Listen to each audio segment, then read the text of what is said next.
Hi everyone, gonna do the boring bit where I just try and somehow check that I'm live in all the right places. Mainly Substack is the only one I actually care about. I am probably going to move this just to Substack so that I don't have to faff with this all the time.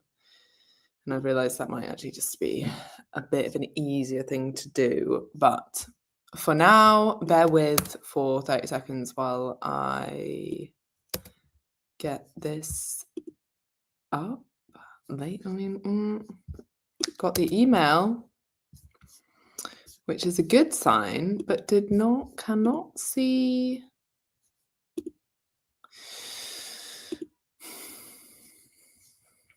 Deep breaths every time. Why is it so hard? Maybe I'm getting notified by it. Nah. Okay, I found myself. Not literally. Unfortunately. No, I'm joking. I feel great. Okay, right. I'm ready for today's science versus bullshit, which I'm very excited about. I do these science versus bullshit every single week because there is so much confusing and often manipulating information or misinformation, more to the point, online that leaves people confused, overwhelmed, and not actually taking any action towards their health and fitness goals. That's why I do this. So that's why I come here every single week. And hopefully it's useful for people. And the whole aim is that we help cut through some of the bullshit crap that's out there just trying to sell you stuff and help you focus on exactly what it is that you should be doing in order to get results. So first question I had today, and I have scoped this slightly more towards what I want to talk about, which is quite a political answer. Whenever people ask politicians something and they're like, great question. Anyway, back to my manifesto that I'm trying to push on you. Not quite to that extent, but someone did ask for the research and the science behind discipline.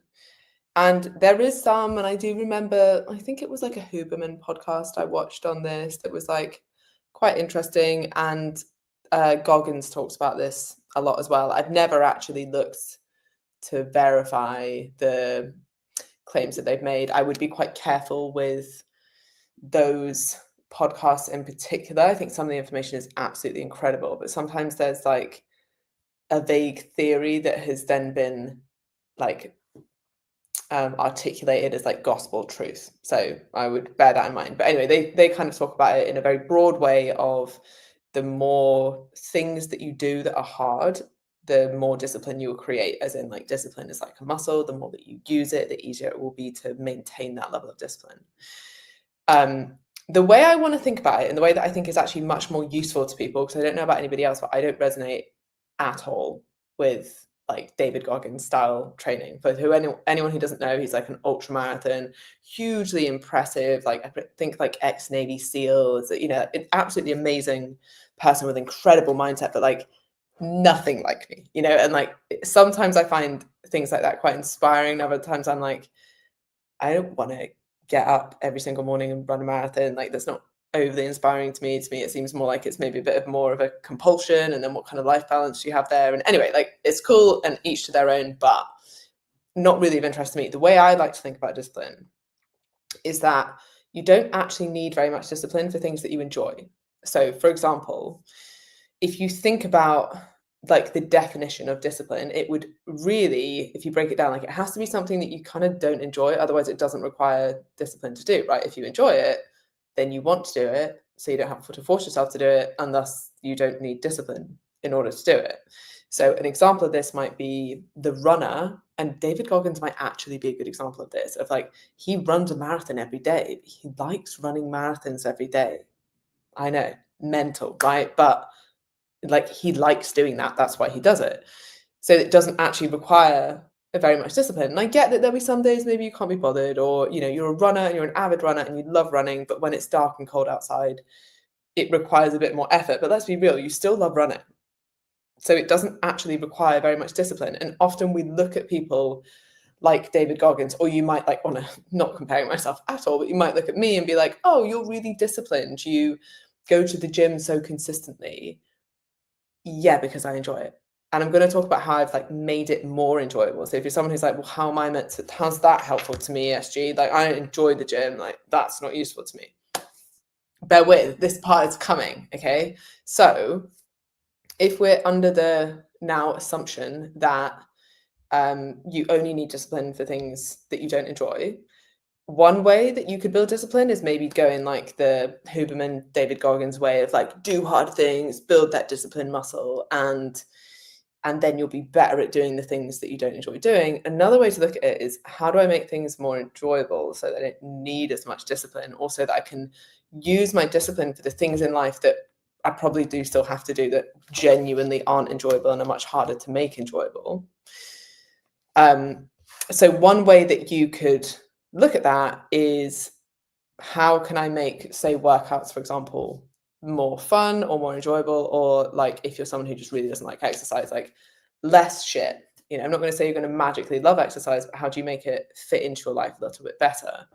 And the way that I did that is cut my workouts to be really short. So I'm very rarely in the gym for more than 30 minutes, usually about 20 minutes. And if someone made me do hour-long workouts or hour-long plus workouts, like it would require quite a lot of discipline. And I'm someone who enjoys the gym, but I don't really want to be in there for a whole hour, and I get bored after 30 minutes, and it wouldn't really be particularly enjoyable. So to finish that workout would require a lot of discipline. So I'm like, okay, well, how do I change that, knowing that I want to, say, for example, keep the same total volume over the week? Well, that means I'm going to need to go to the gym more frequently, but for shorter periods of time. Okay, so now I've changed it to make it more enjoyable for me, right? Just slight tweaks like that. You can do that with things in your nutrition, or, you know, anything that you're thinking about, like probably could be cut down to make it work better for you. So you know the overarching principles, but you can kind of scope that a little bit more to make them work in your favor and thus require less discipline. So I'd be thinking about it more like that. Now, sorry, I didn't go and look into the science. I didn't actually have time, but I have prepped the next question, which is, can you kindly offer on one of your Q&As, can you kindly cover on one of your Q&As why we don't see many men think or plan out their food choices like women do? It seems like so many women spend a huge amount of mental energy planning food, calories, meal prep, feeding the whole family, while men in our lives often don't think about this nearly as much, yet many of them stay in decent shape without all of that planning. Why is this? Is it biological? Is it social conditioning? Is it the mental load? Would we actually benefit from being more relaxed around food the way that lots of men seem to be? Or am I just imagining it? Or maybe they just have more calories, they don't need to think about it as much in our environment. I think there's an element of truth in many of these things, right? And needless to say, not all men, but this is kind of true. And there are various reasons that this might be. Sorry, I was just double checking that I'm still in the right place. I am. Sadly, I don't really believe that just being more chill around food is going to work well for most women, especially not in the environment that we live in. It is genuinely harder for women to get in shape and stay in shape. End of, right? We have less calories to play with. We have thus less wiggle room. We have more hormonal fluctuations, meaning more cravings, meaning more sleep deprivation, meaning a higher drive to eat when you're comparing to men, right? On top of that, you also have, like you've mentioned here, like social pressures, the fact that diet culture is not exclusively aimed at women, but let's be real, like the vast majority is aimed at women. There seems to be more pressure on women to maintain a certain way or look a certain way in a way that there isn't as much on men. I'm not saying there isn't any, but there isn't as much on men. And there was another, and then also the fact that women tend to be primary caregivers. And again, not all women, not all men, but like that is generally what we see. Thus, there's a lot more kind of unseen and unpaid and unappreciated work a lot of the time from women that makes it harder to then look after themselves. And then there is some fairly consistent evidence that women actually have like a stronger compensatory response to energy restriction. So in anyone, when you reduce one side of the energy balance equation, hence why it's a balance equation, you often impact the other side, right? Very simple terms on this. If you increase your energy expenditure drastically, i.e. you start training for a marathon or something, your hunger will increase. If you drop your calories, your hunger will increase, right? You've changed one side of the energy balance equation, so the other side is also impacted. Now, in some people, and these are the people who tend to find it easier to lose weight, they don't have a strong compensatory response. So when they do reduce their calories, their hunger doesn't increase that much. It probably still will increase a little bit, but not that much. And when some people drop their calories to the same relative amount, their hunger compensates higher, right? So their hunger increases higher, and thus it's harder for them to stick to a deficit. The same is true with exercise. When some people exercise, it has very little impact on their hunger levels. When other people exercise, it ramps up their hunger levels. Who do you think finds it harder to lose weight, right? So there are these like genetic components, and it does seem to be that there is a sex difference within that as well. So women tend to have this higher compensatory response. That's not hugely surprising given that women would need to protect their energy stores more than men because we're more likely to have babies and pass on our genes, right? Remember that every single human trait that you have usually has some kind of evolutionary advantage. So for women, it was very important that you could store as much energy as possible and make sure that you wouldn't starve in long winters or when food was scarce, so that you could then pass on your genes, right? If you ever want to read into this, there's a very interesting book called The Selfish Gene, which kind of explains how evolution works. It's a Richard Dawkins book, really, really, really fascinating. But it does make you look at the world in a slightly different way and look at human traits in a slightly different way. Where you're like, that's why we behave like that, or that's why energy balance works like that, or that's why there's this drive for hunger or this like compensatory response. So on a very practical level, women tend to find that their hunger levels will increase more in like a comparative calorie deficit, and that they will have larger decreases in spontaneous activity and NEAT when calories are dropped lower, and then potential differences in changes in things like leptin, which is a hunger hormone, thyroid hormones, and definitely in like reproductive hormones when body mass changes. There's also a little bit of evidence, but I don't think this would have from what I've seen, the impact of this would be small, but again, it adds like a kind of piece to the puzzle where women's maintenance needs are slightly lower than predicted compared to a man's, and this is even when accounting for body mass. So there's another element of this is that when you lose body mass, and say you had, again, this would be a very typical, like your typical woman versus your typical man, like this is average Jane versus average Joe. If they weighed the same weight, it's likely that Joe is going to have more metabolically active tissue and thus a higher basal metabolic rate, because men tend to have more muscle mass at the same weight compared to a woman. Not all men, not all women, but that's the average that we see. So that would also add a little bit into why calorie needs are lower, and that's why it's harder to maintain your weight, because again, you kind of have less wiggle room. And I'd say that that's probably like the fundamentally like the biggest difference between sexes, and this is heightened if you're a small woman, and this is why I talk about this quite a lot, because it is hard for anyone to maintain a healthy weight, get lean, stay in shape in the environment that we live in, under the social norms that we live in. Like, it's hard for anyone. If you're not somewhat consciously making choices in line with that goal, it's very likely that your weight will drift up. Like, this is why the average person in the UK is overweight. So bear that in mind. And then you think, right, on top of that, women have less calories to play with. Now, arguably, you'd have slightly lower hunger levels because we're slightly smaller people, but for various reasons, that may not actually be true, much like the compensatory responses I've just spoken about, but also hormonal fluctuations, especially if you're perimenopausal, then you've got cravings.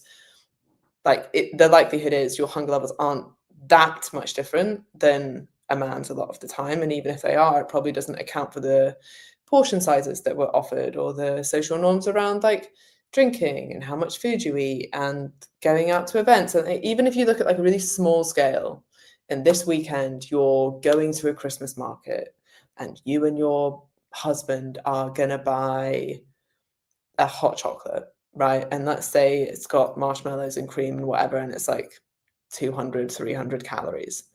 That's going to bite into your calories much more than it's going to bite into his, right? If you need to maintain like on 2,000 odd calories and he needs to maintain on 3,000 odd calories, well, it's, a much higher percentage of your total calorie needs for the day than it is of their total calorie needs for the day. So it's much easier for men to like go and have like a Nando's a couple of times a week or go and have a hot chocolate here and there. And it probably isn't going to impact largely their energy balance, whereas it's going to have a much bigger impact on yours. And this is where, especially at this time of year, things like eating out consistently and little treats here and there actually really do add up when you're on a relatively tight calorie budget. And as I said, this is even more heightened if you are a smaller woman and if you're not particularly active. So if you're like, I've actually really struggled because I work an office job and because there's only like 5 hours of daylight at the moment. And when I leave for work, it's dark. And when I get home, it's dark and it's cold and it's wet and it's not particularly safe for me to go outside and walk loads. Okay, cool. Like now your energy expenditure is significantly lower and you're a smaller person, which means your basal metabolic rate is lower. So your total energy needs for the day are lower. And yet all portion sizes are the same, and we would probably complain if they weren't. It's just hard. Like it's a hard thing. The mindset around this has to be one of like, I'm going to accept that and then work around it instead of feeling like a victim. Like this isn't going to change. The world isn't magically going to change. Portion sizes aren't going to magically change. Like our food choices aren't going to magically be less calorically dense. Like you just have to accept, okay, that is the reality of the world. How do I want to change in order to stay lean, fit, and healthy? Or also free will. You get the choice to be like, cool, given this, I'm happy to be overweight.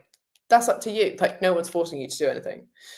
And then I think the final thing about sex differences is, I mentioned this before, but I think worth noting again, women are much more likely to be the primary caregivers and experience diet culture pressures slightly more. They're more likely to have obviously perimenopausal symptoms, but PMS symptoms. And those can do things like impact sleep, which then has a huge impact on your behaviors going forward. And we know from research that even a couple of nights of relatively small sleep deprivation, and now normally I'm quite good at remembering studies off the top of my head, but I think it was the comparison between like 4 hours sleep and 8 hours sleep. Yes, it was. I can visually see it now. 4 hours sleep and 8 hours sleep. And the people who only had 4 hours sleep, and this I think was only one night, but it was something like 300 to 400 calories more the next day from just that, right? And actually I have a lot of clients who struggle with sleep for various reasons, a lot of them perimenopausal women, and like 4 hours sleep is actually pretty solid. Like that's a good night. So if your hunger levels are ramped up like that as well, and your cravings are higher and you're much less likely to move as much, like all of this kind of compounds, and it's hard.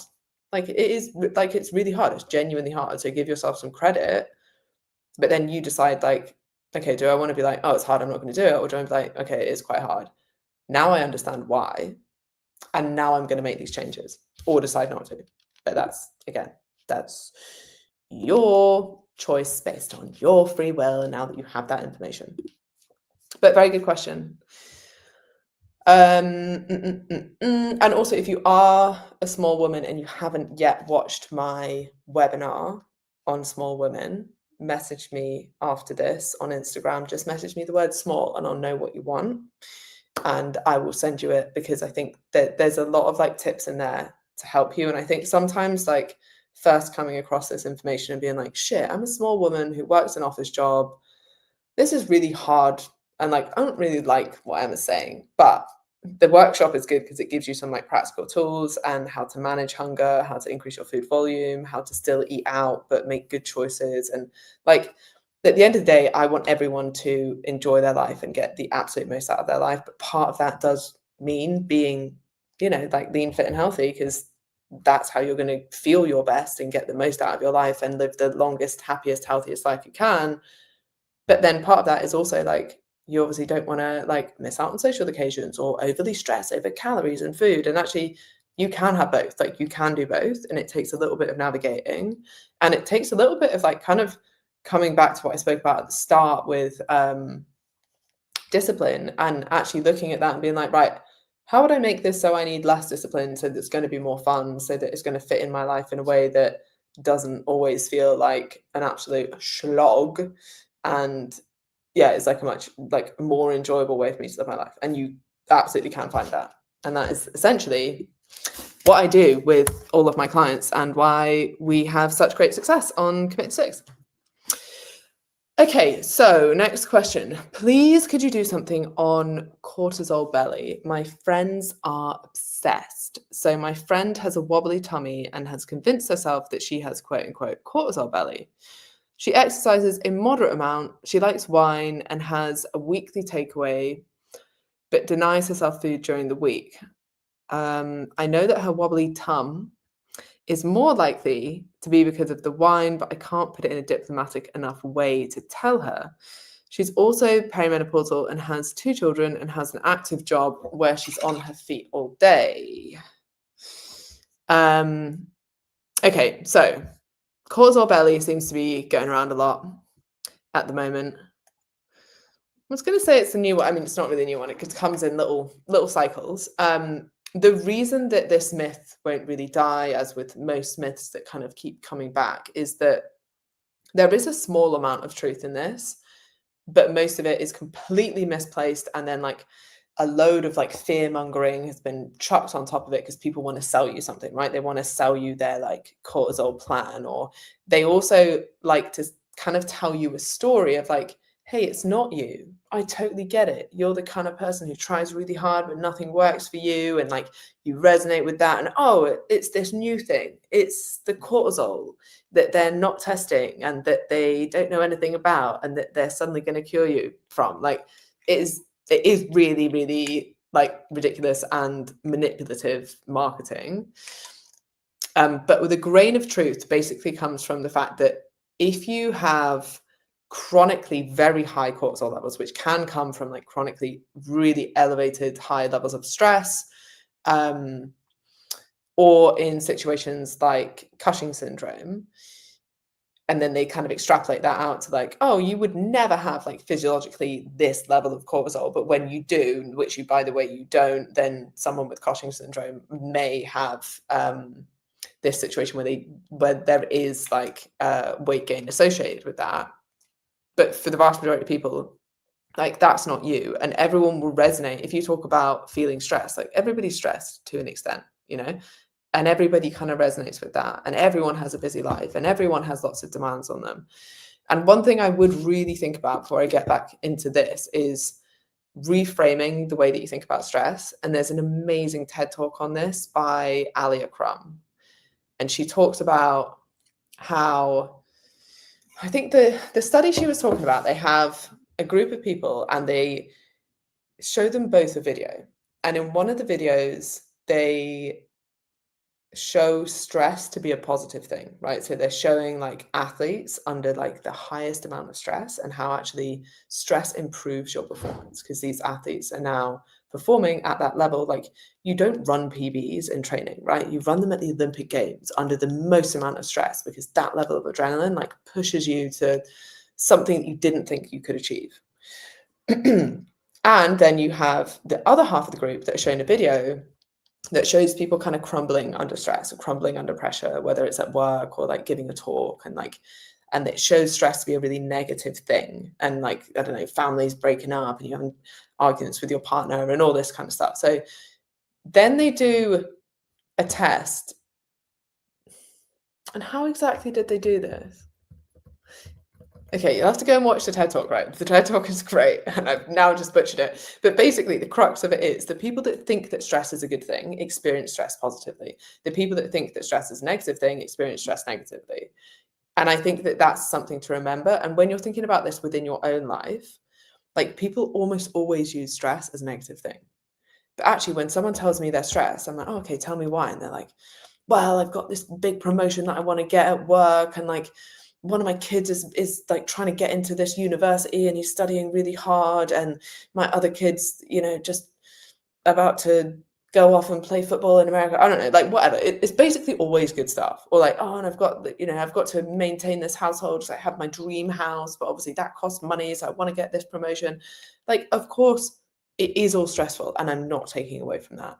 But it's all good stress. Like, you're stressful because you have an incredible life. You're stressful because you have kids that are off doing amazing things, or family, even if it's not a positive thing. Like, I don't know, like I have an elderly parent that I need to look after. It's like, wow, you still have your parents here, and you get to look after them, and you have the ability to do that. And like, yes, it's stressful. I'm certainly not like gaslighting people to be like, it's not stressful, it's just all in your head. It's stressful, but I think a really nice reframe of it is like, every single stress in your life you want. If I was like, oh, you're stressed about your kids, cool. What if you just didn't have them? You're like, oh no, I love my kids. I want them. Okay, cool. You're stressed about your mortgage. Okay, what if you just didn't have that dream home? Oh no, I still want that. Okay, cool. So you're going to have to deal with the stress of paying your mortgage. You're stressed about that promotion. Okay, well, what if you just didn't apply for the promotion? That would take the stress away, right? But obviously that's not what you want. And I think that reframe, it definitely helps me. Everyone, people might be like, yeah, I didn't get that. But anyway, it definitely helps me. And go and watch the TED Talk because it's very good. Back to my point about cortisol belly, there is a small amount of science behind that, but it's usually completely misplaced. And it's usually just random people on the internet who probably don't even understand what cortisol actually is, telling you and diagnosing you with high stress, high cortisol, and cortisol belly, and now selling you some kind of solution to it. Now, what could be happening in this situation is that during perimenopause, because estrogen levels drop, you may end up storing slightly more of your body fat around your middle. That's quite a normal response to have. Obviously, that would only continue to happen if you were in a calorie surplus. What is most likely, reading this, which I'm sure will resonate with a lot of people, of like, hey, I'm pretty good during the week, I'm not so good on the weekend, I'm perimenopausal, I have 2 kids, I have a stressful job. Like, yeah, I'm sure a lot of people will resonate with that. And it feels like you're trying really hard, but you're not really getting results. Maybe it's the cortisol. It's most likely, in fact, I'm willing to bet it's not that. And if you are genuinely worried about that, don't listen to some random person on Instagram. Like, go and get tested and see if you have chronically elevated cortisol levels. I'm willing to bet that you don't. And that's a good thing, because this is something that's much more easily treatable, is actually just looking at your behaviors and stopping with the I'm good during the week and then I blow it on the weekend. The reason that that's so important to get out of that cycle is that you are putting so much effort in for no return. Because normally what's happening is you're massively over restricting during the week, feeling pretty miserable. Then by the time the weekend comes, you overeat to kind of compensate for that. That's normal human behavior. Like, over restriction causes overindulgence, right? So nothing to beat yourself up about. But why I find this like so kind of sad to see is that those people are actually working significantly harder than people who just have slightly better balance. And no one wins. You don't like lose fat for working harder. Like, no one wins any medals for making dieting harder than it needs to be. Actually, if you just had a bit more balance over the week and you learned to make more sensible choices, and you maybe learn about calorie balance and maybe use the 3-to-1 method, because in my opinion, which is extremely biased, that is the easiest way to get in shape and stay in shape without overthinking food, and by automating some of your decisions. And if you do want to learn about that, after this, message me 3-to-1 and I will send you exactly how to do that. Works very well at this time of year, but I use it all year long. Like, it's just really simple principles to how you eat that are not over restrictive, but actually work. And they blend science with behavior change, which is where most kind of diets fail. But I think that's what's going to get you the best results. And I think that's probably what's missing. Actually, I'm not speaking to her, I'm speaking to her friend, but I imagine that's what's missing. And then remember as well, like, the stress management, and that high stress, poor sleep will definitely make you hungrier, more likely to snack, less likely to move as much, less likely to train as much, more likely to rely on food for comfort, etc., etc. So do I have anything else to say on that? I think the short version is yes, like in theory, hormones can play a role, but quote unquote cortisol belly is mostly just like a marketing hook that's being thrown around at the moment because it's quite a nice story to kind of tell yourself that it's something else and it's not your behaviors. And I get why that's kind of comforting, but actually it's much better that it is yourself and then you can change those things that are within your control. And like I said, if you are genuinely worried, go and speak to a doctor and get a blood test. Don't listen to random people on Instagram. Okay, well, I hope you all enjoyed this week's Science versus Bullshit. I actually have quite a long list of things to get through. So if there's anything else you want to cover, fire away. If not, I will be back next week for probably the last one before Christmas. And if you are interested in working with me, head over to esgfitness.co.uk, fill in the application form. I would love to hear from you and I would love to help. All right, bye.